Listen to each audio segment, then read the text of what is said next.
Queridos, glória a Deus.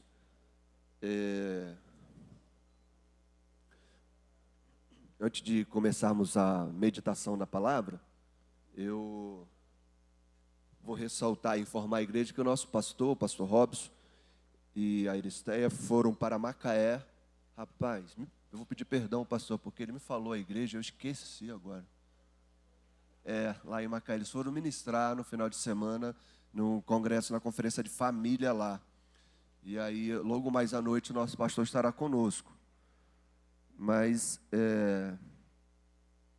e aí ele está chegando, mas não daria tempo. Então, nesse caso, à noite ele estará conosco.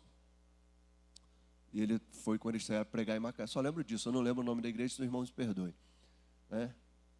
E nós estamos ainda no mês de família, nós vamos passar para o mês de junho, que é o mês de missões, né? Sidney já anunciou, inclusive, a nossa festa missionária. Mas hoje ainda é o encerramento da família. E nós vamos ministrar nesse sentido, nesse tema. Nós deixamos aqui, inclusive, a temática da família, né? Feito pelo pessoal da decoração, Andréia. Ficou muito bonito. Então, nós vamos falar ainda sobre família, queridos. E nessa manhã nós vamos falar um tema bem diferente. O tema da lição, perdoe. O tema da nossa meditação, da mensagem, é assim, pelo rei e pelo reino. Acho que vai reproduzir aqui na tela daqui a pouco. E eu vou fazer de forma diferente. Eu vou começar pelo tema.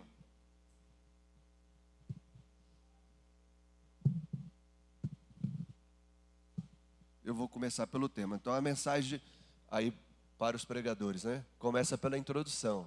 Mas eu vou modificar um pouco e vou começar pelo tema. Depois nós vamos fazer a introdução, desenvolver os tópicos e terminar na conclusão. Né? Para quem gosta de pregar, entende que eu estou falando aqui um pouco sobre a estrutura do sermão do esboço. E aí, por que eu vou começar pelo tema? Não precisa de muita explicação para nós identificarmos que o rei é nosso Senhor Jesus Cristo. Embora o nosso texto escolhido é de 2 Samuel 23, e nós vamos falar sobre Davi. E nós cantamos aqui que nós queremos ser um homem segundo o coração de Deus, fazendo realmente uma alusão ao texto bíblico de Davi, que, segundo o livro de Atos, é um homem segundo o coração de Deus, que cumpria a vontade de Deus. Então, pelo rei, né, na pessoa do estudo da nossa meditação hoje, sendo Davi, mas o rei aqui é Jesus Cristo. Jesus é o filho de Davi, o leão da tribo de Judá, o rei dos reis, o senhor dos senhores. E a alusão é realmente pelo rei. E pelo reino, nós acabamos de cantar também, né? Teu reino é sempre eterno. Viu como a mensagem está linkada com o pessoal do louvor? E nós vamos falar sobre o reino também. E nós estudamos reino na EBD, na Escola Bíblica Discipuladora. Quem estudou lembra disso. E o que chamou a atenção de algumas pessoas quando nós estudamos sobre o reino, que o reino que o reino foi, ele é e será. Por quê? Quando Deus cria o universo, ele estabelece o reino de Deus. E aí nós temos nos evangelhos, e Paulo falando sobre o reino de Deus, e a diferença de Mateus falando sobre o reino dos céus, porque os judeus não tomam o nome de Deus. E eles se referiam ao reino dos céus, mas reino de Deus. Por que o reino foi, é e será? Porque ele foi estabelecido, ele continua sendo, e ele será porque virá ainda. E o reino, ele foi estabelecido também nos céus, se estendendo até a terra. E a Bíblia diz que tudo que existe, tudo que há, faz parte do reino, porque ele é dono de todas as coisas. Obrigado, Mônica. Ele é senhor de todas as coisas, tudo que foi criado. Então, tudo que é material, espiritual, no mundo físico e no mundo espiritual, faz parte do reino, porque ele é dono de todas as coisas. Então, eu expliquei pelo tema, iniciamos pelo tema, para nós entendermos quem é o rei e o que é o reino. E aí, qual é a nossa aplicação para a meditação? Para a gente poder entender. Não é forçação de barra, não é forçação de barra, pastor, não é. Nós estamos falando sobre família, nós vamos falar sobre família aqui, nesse tema. Pelo rei, claro que Jesus Cristo é o rei. E qual é a ordem? Deus, família e igreja, não é isso, irmãos? Se a ordem estiver invertida, tem alguma coisa errada. Então Deus, família e igreja. Ah, irmãozinho, quer viver na igreja, abandonou a família. Está correto, gente? Vamos fazer igual o EBD. Didático. Não está, meu irmão. Tem que, família, até uma máxima das pessoas. É o primeiro ministério. Deus em primeiro lugar, vamos buscar Deus sobre todas as coisas, a família e a igreja. A igreja precisa ser abandonada? Você vai ser uma pessoa que vai só cuidar da sua família e esquecer da igreja? Também não está correto. Nós temos que ter esse discernimento e ter essa atenção nessa sequência. Por que eu estou falando isso? Porque reino aqui vai representar a igreja. Por que a igreja? Porque a igreja faz parte do reino. E a igreja é uma preparação, entendam a colocação. A igreja é uma preparação, e aí eu vou usar, de acordo com o texto que nós vamos estudar, do soldado, ou seja, do discípulo, para o reino dos céus. Estão compreendendo, irmãos? O rei, o reino, no sentido da meditação da igreja. Então nós vamos, mesmo é de propósito, é só para chamar a atenção mesmo. Entender que o tema é pelo rei, pela família e pelo reino. Deu para entender? Então, Deus, família e igreja. Pelo rei, pela família e pelo reino. Ok, irmãos? Então, assim, dado essa introdução temática, abra sua Bíblia aí no segundo livro de Samuel, capítulo 23. Nós vamos ler do versículo 8 até o versículo 12. Amém, queridos? Abra aí. 2 Samuel, para facilitar, está depois de 1 Samuel e antes de 1 Reis.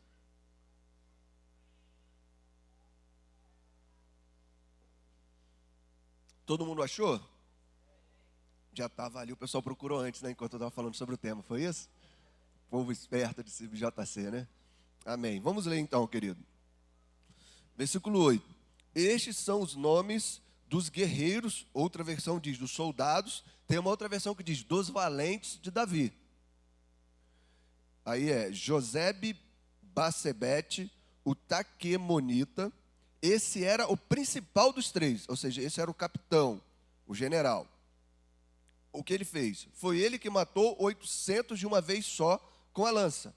Depois dele, Eleazar, filho de Dodô, filho de Aoi, um dos 3 guerreiros que estavam com Davi quando desafiaram os filisteus que haviam se reunido para a guerra, enquanto os israelitas se retiraram.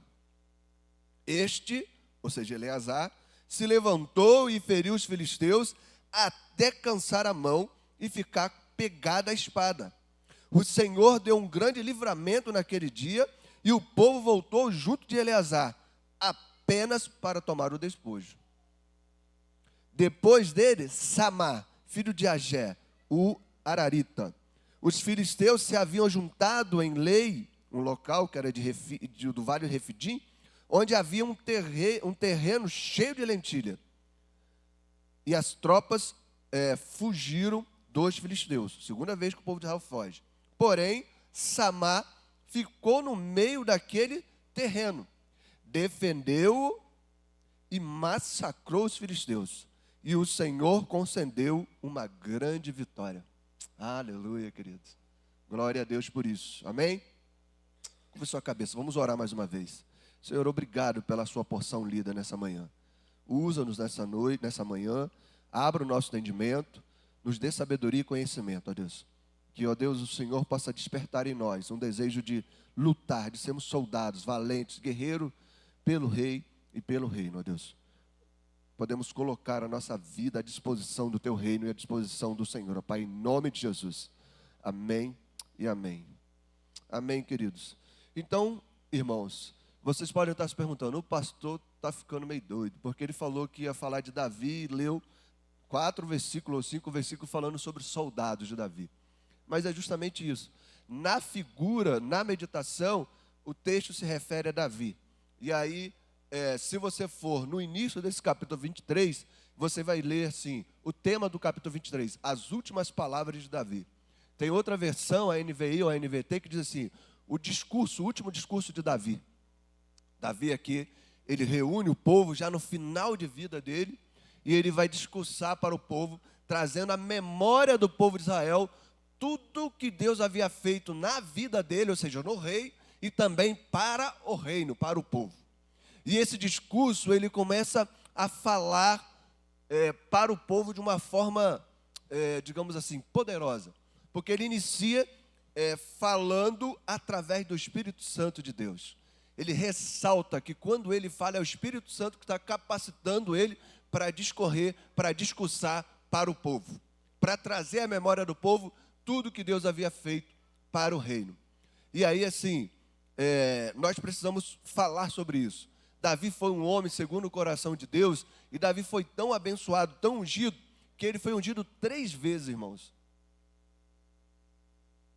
Sabe, a unção aqui é preparação, é capacitação.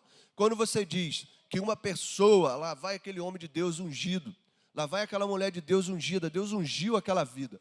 Quer dizer que Deus capacitou, Deus deu força, poder para ela poder fazer, para aquela pessoa poder fazer algo que humanamente é impossível. O maior exemplo de unção, de capacitação, de força, é Sansão, por exemplo.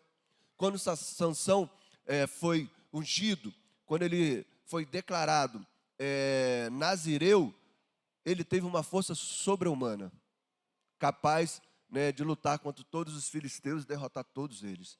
Então, assim, Davi já justamente vai falar porque ele estava ungido, capacitado pelo Espírito Santo de Deus. Então ele foi ungido quando estava na casa do seu pai, como filho bastardo, cuidando do rebanho, por Samuel. Depois ele foi ungido em Hebrom, quando se tornou rei somente de Judá. E 7 anos depois, ele foi ungido novamente em Jerusalém, e ele se tornou rei de todo Israel. Porque as pessoas pensam que Davi foi ungido rei somente uma vez, mas a unção de Deus estava sobre aquele homem, querido. E as coisas extraordinárias acontecem com as pessoas que são ungidas. Sabe, quem não tem ideia do que é uma unção do Senhor, uma capacitação dos altos céus, através do Espírito Santo e também através dos dons e talentos dados de forma sobrenatural, não entende o que acontece com a pessoa. Não entende o que a pessoa é capaz de fazer. Quantas pessoas são libertas, transformadas, famílias restauradas, casamentos restaurados. Quando Deus envia recursos sem você nem esperar e nem saber como o recurso chega, como há uma cura. Sabe, quando Deus capacita de uma tal forma que você para e pensa, é a mão de Deus. Se não fosse a mão de Deus, isso não teria acontecido, isso não seria dessa forma, eu não conseguiria. Um exemplo mais fácil. Vamos pegar, por exemplo, uma construção de uma casa. Todo mundo tem um sonho de uma casa própria. E aí a pessoa constrói uma casa. Qual é a sensação, o sentimento? Vai olhar para a casa e vai falar, foi Deus que me deu. Porque foi uma capacitação, uma unção de que Deus realmente deu. Se você parar para pensar, vai pensar assim, como que essa casa está de pé? Se for colocar na ponta do lápis, quem é bom de matemática, eu não tinha recurso para isso. Não dava para construir. E aí Deus vai lá e unge, presenteia, frutifica a mão, dá fruto 100 por 1, começa a liberar dons, talentos, presentes, e de repente a casa está de pé. Por que eu estou dando esse exemplo da casa? Eu não estou relacionando a unção de Deus com bens materiais, longe disso, irmãos. Estou dando um exemplo de uma coisa material mais fácil de entendimento. Mas a unção é capacitação para você falar com ousadia e coragem no nome de Deus. Para as pessoas ouvirem e sentir realmente a voz do Espírito e aquela pessoa ser tocada, transformada, convertida. Para um toque da sua mão, através da unção de Deus, gerar cura na vida daquela pessoa. Então, unção é isso, irmãos, é capacitação. É você ir além do que você conseguiria com seus meios próprios. Então, nós estamos diante de um discurso de um homem ungido, capacitado, filho de Jessé, que ele começa a falar através do Espírito Santo de Deus. Versículo 2 diz assim, e o Espírito do Senhor fala por meu intermédio, e a sua palavra está na minha boca. Isso é unção. O homem tinha um espírito. São poucas pessoas, mas a Bíblia revela várias pessoas que o Espírito do Senhor estava com ele. José, Sansão, Moisés, Abraão, os patriarcas, e Davi é o exemplo mais crasso de ser um homem ungido, de ser um homem realmente com o Espírito de Deus. E aí Davi começa nessas últimas palavras, irmãos, a falar sobre a identidade de ungido de Deus. Ele começa a dizer para o povo, vocês sabem que eu sou o seu rei, e eu fui ungido, e eu fui capacitado por Deus para isso. Porque Deus tirou Davi, um molecote com 15 anos, irmãos, cuidando das ovelhas, e levou ele para o trono de Israel. Para substituir um homem que foi o primeiro rei, que teve decisões das piores possíveis. Rebeldia, Saul sendo o primeiro rei. Mas qual era a característica de Saul? Cleia vai concordar comigo. Lembrava muito a minha pessoa. O cara era forte, bonito. Viu como eu fiz vocês rirem? Pelo menos deixa ela ficar enganada assim. Então, irmãos, essa era a característica de Saul. E o que Saul, quando precisou tomar decisão, quando recebeu uma ordem de Deus? Ele errou. Vai lá e mata os amalequitas, porque os amalequitas eram um povo traiçoeiro.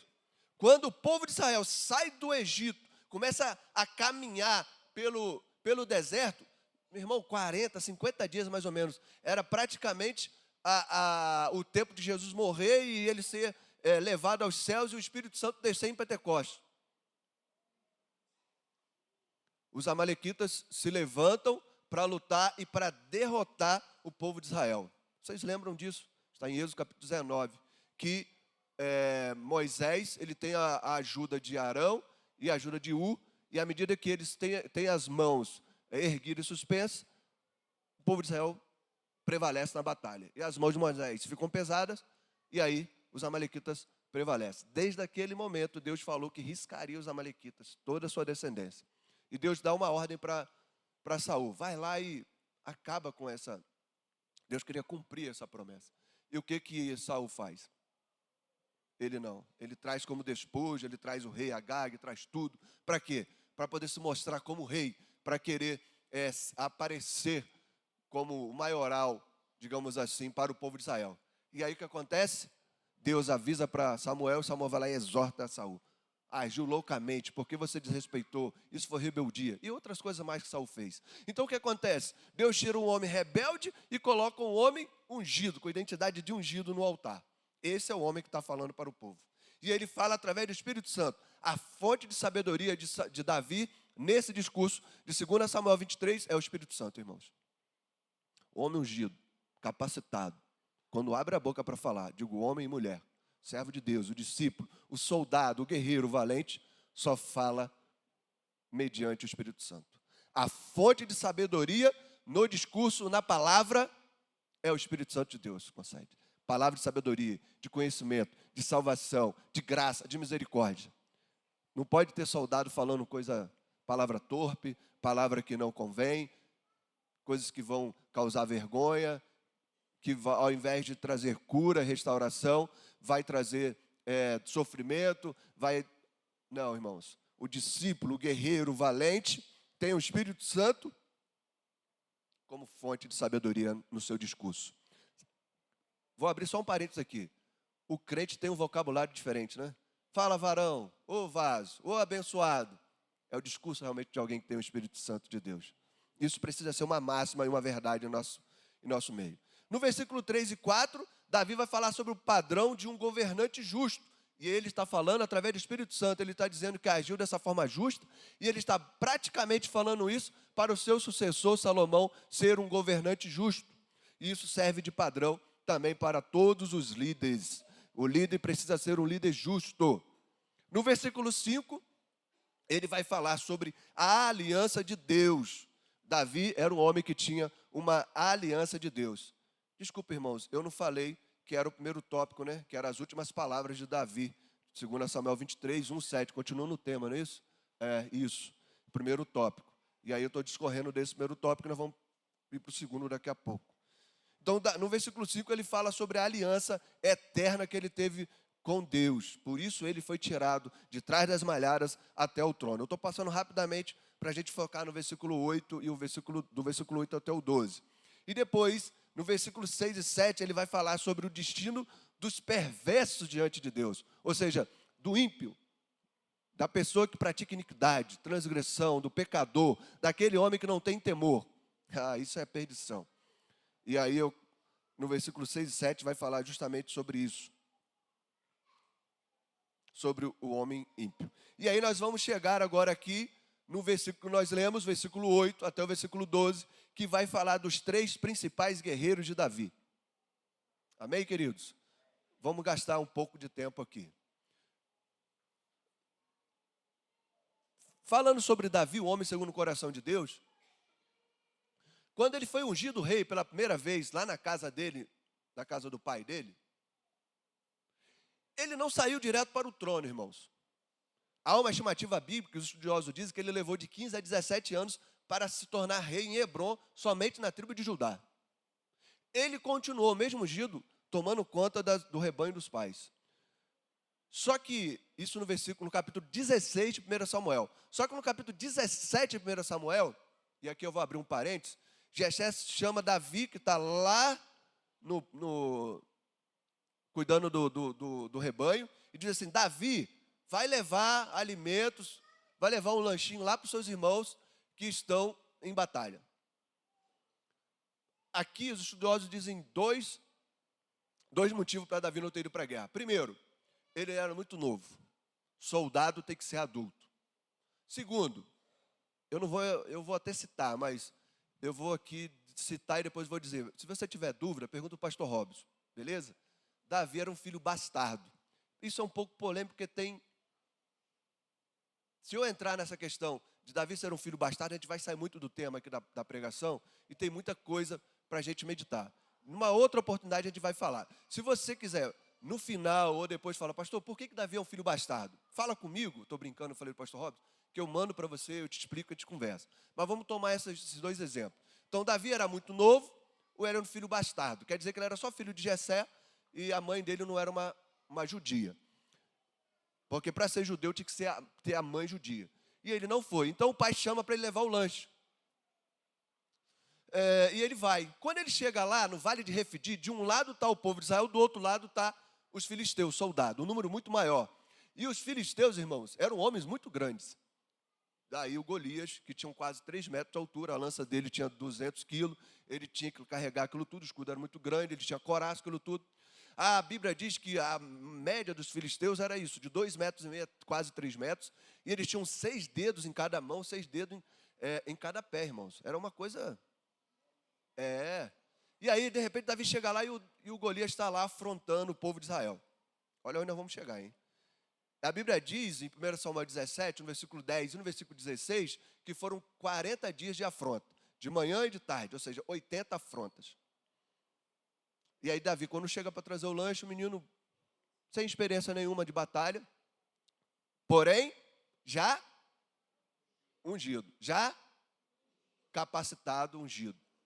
E aí ele vai e fala assim: quem é esse circunciso para falar assim do Deus de Israel e para afrontar o exército? Só que do outro lado o exército estava tudo com medo. Soldados preparados, tudo com medo, irmãos, paralisado. Estão me acompanhando, queridos? Amém. E aí Davi fala assim: hoje mesmo o Senhor me dará a cabeça desse homem. Cara, ele vai pegar pedras e vai usar fundas. A Bíblia diz que Saul, ele é da tribo de Efraim. E a tribo de Efraim era especialista em funda, em estilingue. Os homens eram treinados da tribo de Efraim nesse sentido.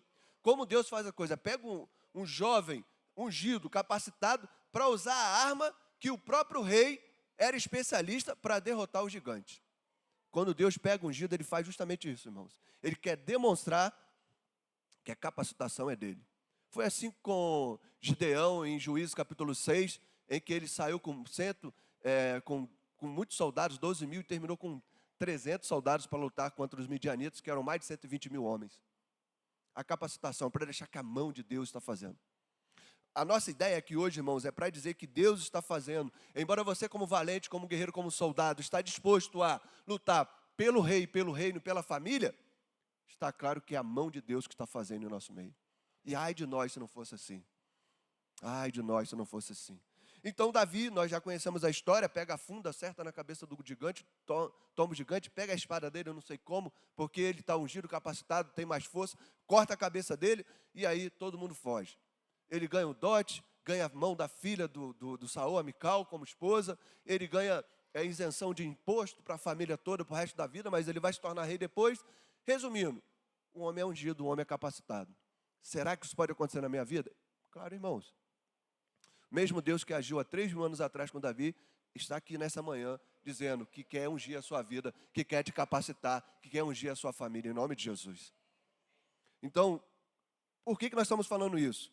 Porque só esse homem que é rei é capaz de despertar em nós a entrega. O que eu estou querendo dizer? Só quem conhece Jesus é capaz de dar tudo para Ele. A sua vida, as outras coisas perdem sentido, irmãos. Só quem conhece o Rei, só quem tem experiência, sabe do que Ele é capaz de entregar a sua vida para Ele. Quem não sabe quem é Jesus, não será ungido, não será capacitado. Eu entreguei a minha vida a Jesus porque eu sei quem Ele é, Rei dos reis, Senhor dos senhores, Criador dos céus e da terra, preeminente. Por Ele todas as coisas foram feitas, sem Ele nada do que foi feito faria. A Bíblia descreve Ele como olhos de fogo. Na sua coxa está escrito Rei dos reis, Senhor dos senhores. Da sua boca sai uma espada de 2 gumes. Sabe, o Senhor Jesus, Ele é maravilhoso. Ele é o único mediador dado sobre a terra, debaixo dos céus, pelo qual devemos ser salvos. Ele é o leão da tribo de Judá. Ele se entregou. Filipenses capítulo 2, 5 a 11, diz que ele abriu mão da sua glória para se tornar a forma humana e depois a forma de servo, e de servo até a cruz, com a morte de cruz, para nos salvar. Ele não tinha pecado, porque ele era ao mesmo tempo homem e Deus, e ele fez o quê? Se pendurou no madeiro, se fazendo maldito, no meu lugar. Aquela coroa de espinho era minha. Então só quem conhece Jesus é capaz de lutar pelo rei e pelo reino, porque tem identidade de filho de Deus, porque sabe o que está fazendo. Por isso que é importante eu ressaltar sobre Davi aqui, para nós entendermos que esses 3 valentes, esses 3 homens mais próximos, sabia quem era Davi e sabia que deveria lutar por ele. A pergunta é, você sabe quem é Jesus Cristo? Você sabe quem é seu rei? Você sabe por quem você tem lutado? Ou você não tem mantido a sua posição, ou você não tem sido um valente, um guerreiro, um soldado? Ah, pastor, Jesus está pedindo muito de mim, eu não sou capaz de fazer isso. Gente, a capacitação é dele, é dele, tanto fazer quanto querer. Ah, eu não vou conseguir porque... Sabe por quê? Porque você não tem ideia quem é Jesus, você não teve uma experiência com Ele, você não sabe o que Ele é capaz de fazer. Ele não fez você chorar, Ele não entrou no seu coração. O Espírito Santo, desculpa eu ser bem direto, irmãos, mas é necessário. Tem que ser despertado para você entender que você está lutando pelo rei e pelo reino. A sua luta não é qualquer um, não foi um homem que tem uma ideologia, alguém que apareceu e vai sair como vento de doutrina e que daqui a pouco some. Não, é Jesus Cristo. Ele é eterno, eternamente rei. É Ele que está te destacando, te capacitando como valente, como soldado, como guerreiro, para lutar a batalha dele. Pelo rei e pelo reino, irmãos. Então, por isso que esses homens foram tão extraordinários. Vamos falar sobre o primeiro, Jabessão. Nome feio, né? Versículo 8. Josebe Bassebete, ou Jabezão. Olha o que esse versículo está dizendo. Esse é o general, esse é o comandante. A Bíblia está dizendo que ele é o principal. Eu acredito que no meio militar esse seria, não sei se é o termo general, ele seria o comandante geral de tudo, todo exército. Então o Davi aqui, nesse discurso aqui, do versículo 8, há uma estimativa que ele tinha entre 15 a 20 mil soldados. Só que depois, no capítulo 24 seguinte, ele faz um censo e chega a 800 mil soldados. O império de Davi foi muito grande. Mas esse homem era o comandante. Por ser comandante, por ser o mais próximo, vocês poderiam pensar assim, ele poderia só dar ordem. Igual aquele centurião que falou com Cristo, mestre, não precisa ir lá em casa, eu tenho 100 homens ao meu comando. Se eu digo, faça isso, ele faz. Se eu digo, vá lá, ele vai. Mas não, ele também era capacitado, ele também era ungido. Olha o que a Bíblia diz, que esse homem, com uma lança só, foi capaz de matar 800 soldados filisteus. Ah, pastor, isso não é verdade. Não, a Bíblia é inerrante. A Bíblia não contém erro. Foi inspirada e revelada por Deus. É a própria palavra de Deus. Ela não contém, é a palavra de Deus, revelada a nós. Humanamente é possível? Um homem contra 800? Impossível. Mas a unção, a capacitação é que faz isso. Esse homem ser um valente extraordinário. Um soldado que luta pelo rei e pelo reino. Um soldado que luta pela família. Estão conseguindo acompanhar o que Deus é capaz de fazer? Deus vai te surpreender, irmãos. Ele vai capacitar e ungir as suas mãos para você fazer coisas impossíveis ao seu olhar. Que as pessoas não vão nem imaginar. Mas você sabe o que você tem identidade de guerreiro, de soldado. E Deus vai te capacitar para ir além. Então esse primeiro homem, Jabezão, 800 inimigos. Lembrando que nós estamos falando de filisteus, que são homens grandes e fortes, treinados em guerra. Esse é o primeiro dos três. O segundo, chamado Eleazar. Esse homem aqui é extraordinário.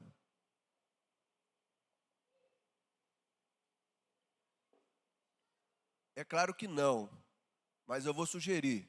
Se você pensar em ter um filho, pode colocar o nome de Eleazar. É feio, né? Mas o homem é ungido. Olha o Eleazar, irmãos. A batalha do Eleazar é assim.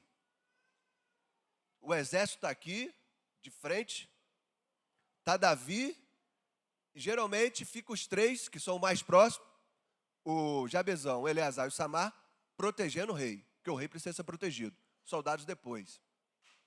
O que aconteceu? Os filisteus, a Bíblia diz que nessa batalha, ao invés de vir de frente, eles criaram uma armadilha, enganaram o povo de Israel e vieram por trás.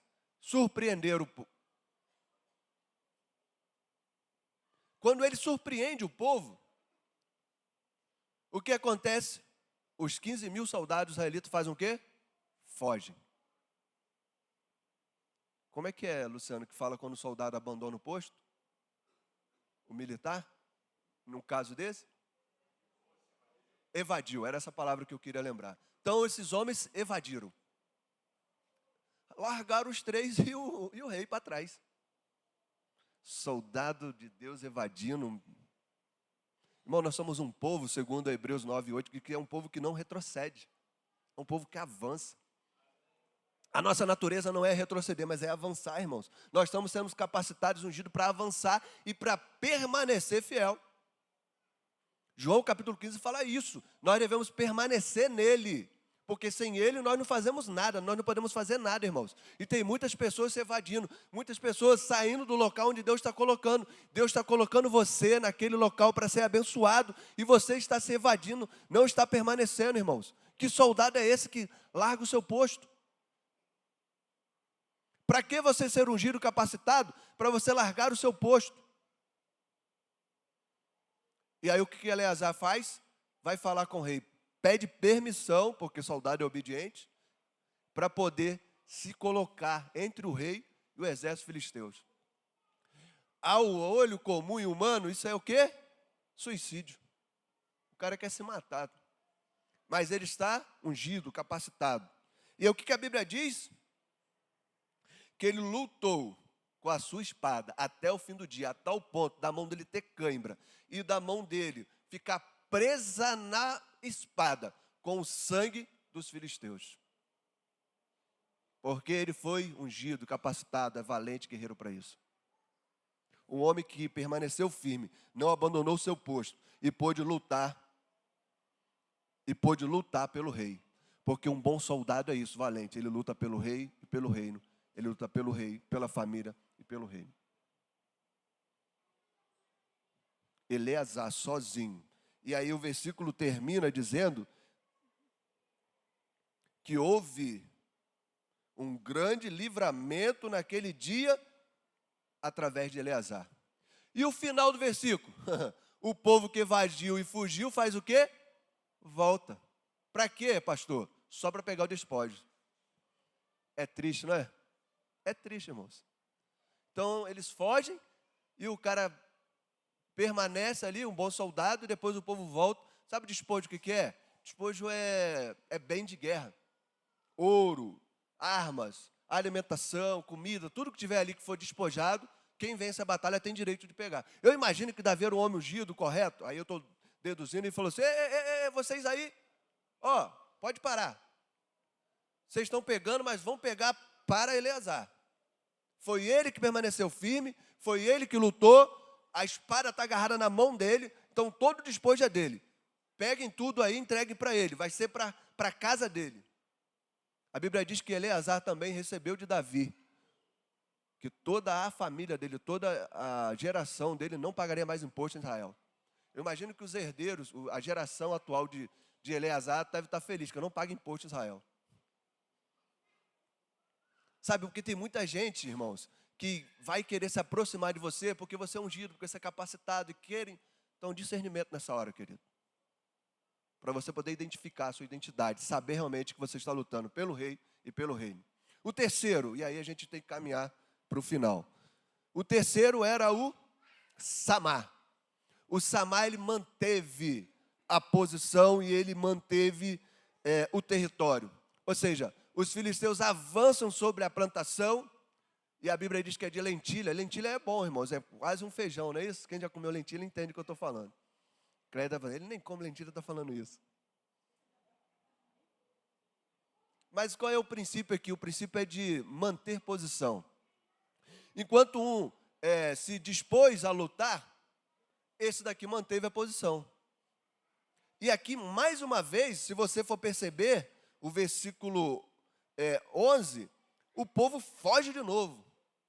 O exército fujão mesmo de Israel.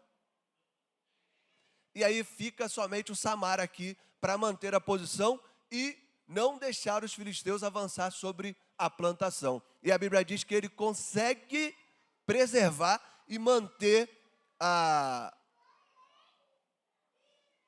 o terreno de lentilha da plantação. E mais uma vez, o versículo 12 termina, e o Senhor concedeu grande vitória.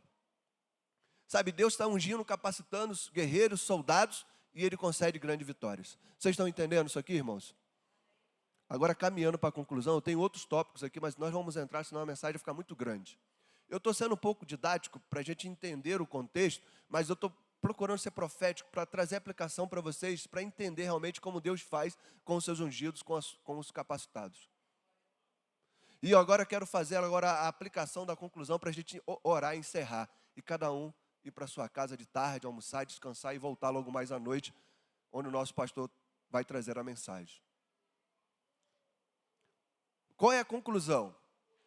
A conclusão é que Davi tinha um exército muito grande. E nós já vimos que o exército era fujão. Só que antes, lá em Adulão, na caverna de Adulão, quando Davi estava fugindo ainda de Saul, antes de ser ungido rei em Hebrom, em Jerusalém, ele lá encontrou, a Bíblia diz, com 400 homens, todos eles já acabados, homens que estavam já no final de vida praticamente. E nós acabamos de citar 3 aqui. Que esses homens se tornaram valentes. Então ele tinha 15 mil aqui, que eram os soldados, fujãos. Ele tinha 400 valentes da caverna de Adulão, e ele tinha quantos? 3 guerreiros que eram o quê? Mais próximo dele. 3 valentes, 3 soldados que caminhavam com ele. Qual é a leitura que nós fazemos? Esses 3 tinham o quê? Intimidade com o rei. Lutavam com o rei, mantinham posição, entregavam a sua vida, porque conhecia o rei. Então, só foram capazes de fazer isso, porque eles tinham essa intimidade. Então, eram 15.403. Vocês acham que Jesus era diferente? Existia uma multidão que seguia Jesus, existia um número aproximado, que os estudiosos dizem, de 500 pessoas que seguiam para onde ele ia. Desses 500, existiam 70, que ele enviou os 70. Dos 70, existiam 12, que eram os discípulos, que depois se tornaram os apóstolos mais próximos. E dentro desses 12 tinham, quem era? Pedro, Tiago e João. Olha aí, pelo rei e pelo reino. Como era com Davi, também era com Jesus. Ele tinha a multidão, tinha os seguidores, tinha os discípulos, mas ele tinha 3 mais próximos, que tinha relacionamento, que sabia tudo.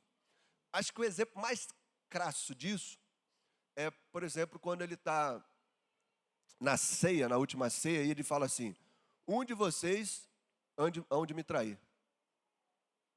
E aí todo mundo começa a perguntar: quem vai ser? Será que sou eu? Quem está mais próximo dele, que é o amigo do peito mesmo, o irmão, é quem? João. E aí a Bíblia diz que ele conversa com Jesus ali, imagino eu, que os outros nem ouvem. E ele conversa e fala assim: será que sou eu, mestre? Aí Jesus vira para ele e fala assim: você vai saber, aquele a quem eu molhar e der o pão, esse é que há de trair. Os outros não ouviram, irmãos, porque Jesus tinha os 12, tinha os 3, mas tinha um que era o mais próximo dele, que colocava o peito aqui, o ombro, a cabeça no peito dele. E quando Jesus molha o pão e dá o pão para Judas, o que acontece? João, porque era um soldado valente, tinha intimidade, estava presente ali com o rei, próximo dele, sabia. Tem coisa que só o soldado mais próximo, os que estão mais perto, os valentes vão saber. Mas para isso tem que ter intimidade, tem que ter relacionamento. A pergunta que eu faço é: cadê aqueles que vão se colocar diante do Senhor como os 3 valentes, os 3 guerreiros mais próximos, que querem ter intimidade com o Senhor, em nome de Jesus? Se você é um desses, coloque-se de pé agora, irmãos, para nós orarmos encerrando esse culto da manhã. Mas só se você quer realmente ser capacitado, ser um homem segundo o coração de Deus, e enfrentar batalhas e coisas difíceis, mas que o Espírito Santo vai te capacitar, vai te ungir e vai te dar vitória. Em nome de Jesus, querido, em nome de Jesus, só aqueles que são mais próximos, que estão dispostos a lutar pelo rei e pelo reino. Curva a sua cabeça agora, feche os seus olhos. Comece a conversar com o Senhor agora, em nome de Jesus. Qual a minha oração, pastor? Você vai pedir unção dos altos céus, capacitação dos altos céus sobre a sua casa, sobre a sua vida e sobre a sua família. Vai pedir ao Senhor identidade de guerreiro, identidade de soldado, identidade daquele que está mais próximo, que vai buscar relacionamento, intimidade, a pronto, aleluia, de estar próximo dele, de saber, de ouvir dele o que ele tem para te falar. Então comece a orar agora, querido, comece a buscar, comece a pedir ao Senhor: Senhor, me capacita. Senhor, unge a minha vida, unge as minhas mãos, unge a minha cabeça. Ó Deus, unge os meus pés, por onde quer que eu andar. Ó Deus, por onde eu andar, o Senhor me guie. Ó Deus, que o toque das minhas mãos seja o toque do Senhor. Ó Deus, quando eu abrir a minha boca, seja o teu Espírito falando. Senhor, unge a minha mente. Senhor, em nome de Jesus, traga sobre mim capacitação. Me dê intimidade para ser um guerreiro próximo do Senhor, em nome de Jesus. Comece a clamar, querido, para Ele fazer essa obra, para Ele te dar entendimento. Comece a pedir para Ele despertar você, para você entender quem era o Rei. Porque só quem sabe quem é Jesus Cristo, é que vai se colocar diante dEle. Mas para isso você precisa ter intimidade com Ele. Senhor Deus, Senhor Jesus, oh Deus, por favor, Pai, faz de novo em nosso meio. Traga sobre nós um batismo do Teu Espírito, ó Deus. Senhor, começa a batizar a Tua igreja agora. Senhor, por favor, cada oração, cada pedido, cada soldado, cada valente, cada guerreiro, ó Deus, em nome de Jesus. Senhor, por favor, ó Pai, começa a falar agora os corações. Começa, Deus, a despertar no meio do seu povo guerreiros, pessoas que estarão próximas do Senhor, pessoas que vão te buscar, pessoas que vão manter a posição, pessoas que vão se prontificar, porque sabe quem é o Senhor, porque tem relacionamento, tem intimidade com o Senhor, porque tem uma bandeira, Pai, pelo Rei e pelo Reino. Ó Deus, e começa a trazer capacitação dos altos céus, começa a trazer uma unção sobre a Tua igreja, começa a investir, ó Deus, começa a demonstrar dons, talentos. Abençoa, Deus, amor, as famílias, as casas. Abençoa os sacerdotes, ó Deus, os líderes. Começa a trazer sabedoria, ó Deus. Começa a despertar e levantar mulheres virtuosas, auxiliadoras, submissas. Homens provedores, ó Pai. Filhos obedientes, ó Deus, em nome de Jesus. Soldados, guerreiros, que ostentam a sua identidade, ó Pai. Que vão lutar pelo Rei, pela família e pelo reino, em nome de Jesus. Faz uma obra, ó Deus. Ainda hoje, ó Deus, ainda hoje, começa a falar os corações, começa a falar Espírito Santo aos ouvidos, começa a trazer uma unção, uma capacitação. Comece a ungir as mãos dos meus irmãos com poder e graça, Deus, em nome de Jesus. E por favor, Deus, traga sobre nós uma consciência que nós devemos manter a posição, que nós devemos lutar pelo Rei, pelo reino, em nome de Jesus, ó Deus. Amém e amém, em nome de Jesus. Vamos louvar o Senhor.